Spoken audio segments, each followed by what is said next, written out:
소비자와 기업, 중소기업과 대기업이 함께 성장하는 시장을 만듭니다.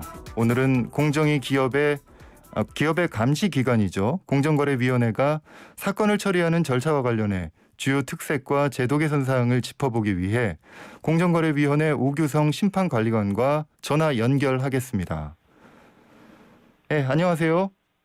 네, 안녕하세요. 네, 먼저 공정위 조직의 특성부터 살펴보죠. 국장님, 공정위 조직은 일반 행정부처와 달리 내부 조직 구성이 좀 독특하다 이런 게 알려지고 있는데 잠깐 설명 부탁드립니다. 예, 공정위 심판관리관입니다. 네. 공정거래위원회는 다른 행정부처와 달리 사무처와 위원회로 이원화되어 있는 분리되어 있는 기구입니다. 사무처는 공정위 소관 법률의 위반 사건을 조사하고 시장의 공정한 경쟁을 촉진하기 위한 각종 정책을 집행하고, 다른 한편 위원회는 사무처가 조사한 사건을 심의해서 최종적인 조치를 의결합니다. 네. 그러니까 공정거래위원회 안에서 위원회, 사무처 이렇게 분리되어 있다는 말씀인데 우선 조사부서인 사무처 역할 좀 더 구체적으로 한번 좀 살펴봐 주시겠습니까? 예, 공정위 사무처는 소비자나 사업자로부터 신고를 받거나 자체적으로 시장의 경쟁 상황 모니터링을 통해서 시장에서의 법 위반 행위를 포착하는 경우에 사건 조사에 착수합니다. 그래서 해당 조사 공무원은 증거 자료를 수집하기 위해 해당 사업장을 방문하거나 기업의 임직원을 공정위 청사에 출석하게 하여 진술을 청취함으로써 자료를 확보합니다. 이후에 수집된 자료를 검토하여 기업의 행위가 법에 위반되는지를 심사하고 법 위반으로 확인되면 심사보고서를 작성하여 위원회의 안건으로 상정합니다. 네, 그러니까 사무처가 조사를 다 하고 나면 그래서 안건 상정을 하고 위원회의 조치가 이제 뒤따르는 거죠. 네, 맞습니다. 조사 공무원이 심사보고서로 안건을 상정하면 그 이후의 절차는 위원회가 주도합니다. 네. 예, 우선 위원회는 심사보고서와 증거자료를 피시민인 기업에 제공하고 이에 대해 반박 의견이 있으면 제출하도록 요청합니다. 기업 측이 해당 사안에 대해 자료를 제출하는 등 소명을 하게 되면 회의 일자를 정해서 그 일자에 위원회가 주재하고 심사관과 피시민인 기업 측이 서로 대등한 위치에서 공격하고 방어하는 방식으로 회의를 진행합니다.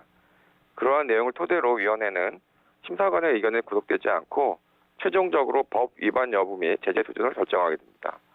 그 결과 위원회 결정이 심사관의 입장과 다른 경우가 종종 발생합니다. 그렇군요.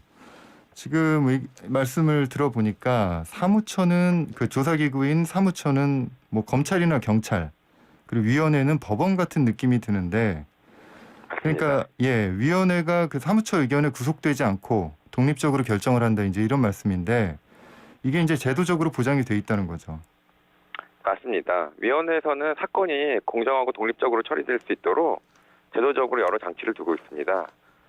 예를 들면 위원회 심의는 법원의 재판과 유사하게 공개된 심판정에서 진행되고 사건을 공정하게 심의하기 어려운 사정이 있는 위원은 공정거래법에서 규정하는 제처, 기피, 회피 제도를 통해서 회의에 참석할 수가 없습니다. 네. 아울러 위원은 사건 보고서가 위원회에 상정되기 전에 조사 과정에는 일체 관여하지 않고 있으며 심사관 역시 위원회 합의에는 전혀 관여할 수 없습니다. 그러니까 뭐 제척이나 기피 제도가 있는 것도 법원이랑 좀 비슷하네요.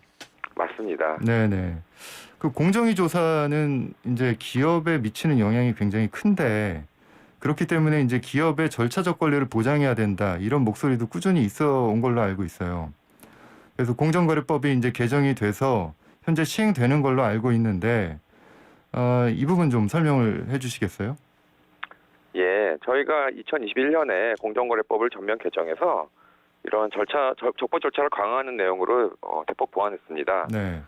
예를 들면 저희 내부 규칙을 정하고 있던 기업의 변호인 조력권이나 현장 조사 시 조사 공무원 교부 의무를 공정거래법에 직접 명문화하였습니다. 네. 그리고 근무 시간 중에만 조사가 이루어질 수 있도록 제한하고 진술을 받는 경우에는 반드시 진술 조서를 작성하도록 하고 자료 등을 일시 보관하는 경우에도 보관 조서를 반드시 교부하도록 하였습니다. 근데 설명을 듣다가 제가 잠깐만 그럼 과거에는 변호인이 조력을 할 수 없는 상황이었던 건가요?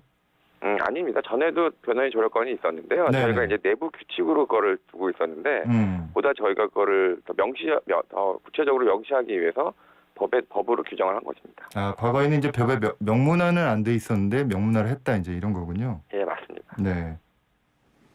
예, 그리고 뭐 저희가 또 추가적으로 그 위원회 사건이 이제 상정이 된 이후에는 네, 추가 조사를 금지하는 것도 저희가 이번에 법에 규정하였습니다. 그랬군요. 최근에는 공정위가 심의를 신속하게 하기 위해 약식 절차도 확대한다고 하는데 이 약식 절차라는 게 뭐고 앞으로 어떻게 달라지는 건지 그것도 좀 부탁드릴게요. 예, 저희 공정위 심리 방식은 크게 구술 심리와 서면 심리로 나뉘는데요. 사무처의 조사 공무원과 기업이 위원들을 상대로 쟁점과 관련해서 자신의 의견을 주장하는 방식에 관한 것입니다. 공개된 심판장에서 모여서 구술로 변론하면 그게 구술 심리이고 네, 그 과정이 서면으로 이루어지면 서면 심리입니다. 네, 네, 근데 이제 사업자가 행위사실 및 심사원의 조치 의견을 수락하는 경우에는 서면으로 심리해서 신속히 의결하는 약식 절차를 진행할 수 있는데요. 서면으로 진행하는 경우에는 구술 심리가 열리기까지 대기하는 시간을 단축할 수 있어서 위원회 의결까지 절차가 신속히 진행됩니다. 네, 이러한 약식 절차의 장점을 확대 적용하기로 하는 것인데요. 네, 더 구체적으로 말씀드리면은 1억 원 이하의 소액 과징금 사건 등에서는 심사관이 기업에게 사건 보고서를 송부하고 약식 절차로 진행에 동의하는지를 물을 수 있습니다. 기업이 동의한 경우에는 약식 절차의 서면 심리를 진행하게 되고요. 네, 이렇게 사업자가 약식 절차에 동의하고 위원회가 서면 심리하에 결정한 조치 수준에도 동의하면 과징금을 추가로 10% 감경받고 의결이 신속히 확정되는 것입니다. 네.